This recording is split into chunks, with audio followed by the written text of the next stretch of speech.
लोगों को लेके आज आप यहाँ? सबसे बड़ी बात तो यह है कि ऑनलाइन का सबसे बड़ा हमारा विरोध है। ये मतलब अवैधानिक रूप से पूरे भारत में ऑनलाइन का व्यवसाय जिस प्रकार चल रहा है, नकली पर्चे बनना, उन पर्चों के माध्यम से दवाइयों का उपलब्ध कराना, ऐसे हमने सरकार के सामने कई उदाहरण पेश किए हैं कि नकली पर्चे से नशीली दवाएं हमारे जनता को प्राप्त हो रही है। निश्चित रूप से जब एक फार्मासिस्ट की आवश्यकता दवा व्यवसाय में होती है तो ऑनलाइन वाला दवा व्यवसाय को कैसे कर सकता है। और GSR 218 जो सरकार ने ऑनलाइन नोटिफिकेशन के लिए बनाया था, उसमें हमारे संस्था द्वारा विरोध किया गया, वो स्थगित हो गई, लेकिन उसका लाभ उठाकर ऑनलाइन वाले अवैधानिक व्यवसाय कर रहे हैं। हमने हाई कोर्ट से स्टे के बाद भी उस पर कोई रोक नहीं लगी।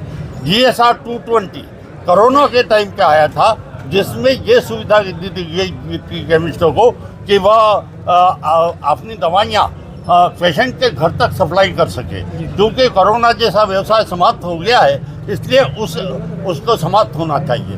दूसरा, डीप डिस्काउंट।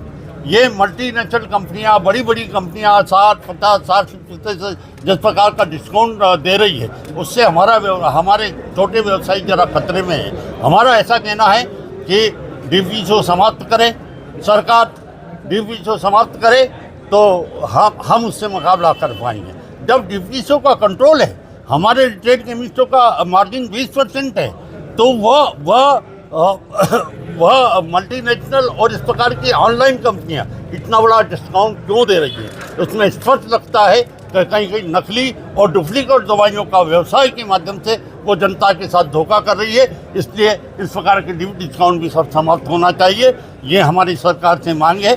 और निश्चित रूप से ये हमारा सांकेतिक आज सरकार के सामने हमारा लाने का प्रयास है। यदि इसके बाद भी हमें सफलता प्राप्त नहीं हुई तो हमारा ऑल इंडिया केमिस्ट इंस्टीट्यूट ने निर्णय लिया है कि हम सब केमिस्ट साथी हमारी सारी चाबियाँ शासन को सौंप कर इसका विरोध जताएंगे। सर, आपका नाम बता देना। गौतम चंद।